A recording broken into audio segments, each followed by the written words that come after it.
जालना स्थानिक गुन्हे शाखेने पकडलेल्या बंदुकींचा म्होरक्या परराज्यातील असल्याचा संशय स्थानिक गुन्हे शाखेच्या पोलीस निरीक्षकांना आहे. त्या दिशेने तपास करत असल्याची माहिती पोलीस निरीक्षक पंकज जाधव यांनी दिली आहे.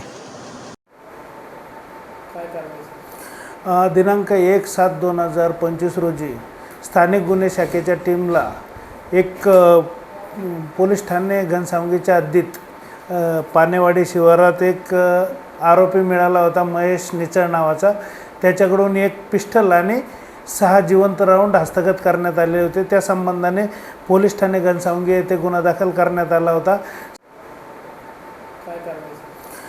दिनांक 1/7/2025 रोजी स्थानिक गुन्हे शाखेच्या टीमला एक पोलीस ठाणे घनसावंगीच्या हद्दीत पानेवाडी शिवारात एक आरोपी मिळाला होता, महेश निचळ नावाचा.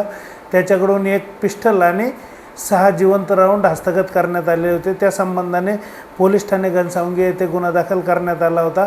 सदरील आरोपीची विचारपूस करतात त्याने ही पिस्टल आरोपी नामे समीर उर्फ उस्मान शौकत सय्यद राहणार पानेवाडी याच्याकडून घेतली असल्याची माहिती मिळाली. त्या संबंधाने आज रोजी काल दिनांक 2/7/2025 रोजी त्याचा शोध घेतला असता आरोपी उस्मान शौकत सय्यद हा गांधीनगर येथे मिळून आला.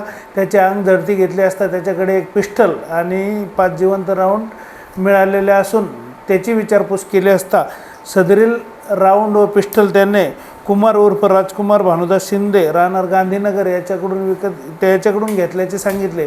त्या संदर्भाने दोन्ही आरोपींना अटक करण्यात आली असून त्या आरोपींविरुद्ध पोलीस ठाणे सदर बाजार यांच्या येथे गुन्हा दाखल करण्यात आला आहे आणि आरोपींना मान्य न्यायालयासमोर हजर केले असता त्यांची 3 दिवसाची पोलीस कोठडी मान्य न्यायालयाने मंजूर केली आहे. सदरील कारवाई ही माननीय पोलीस अधीक्षक श्री अजय कुमार बन्सल सर, माननीय अपर पोलीस अधीक्षक Shri Ayush Naupani sir, CTS DPO Shri Anant Kulkarni sir यांच्या मार्गदर्शनाखाली स्थानिक गुन्हे शाखेच्या पथकाने केली आहे. बस.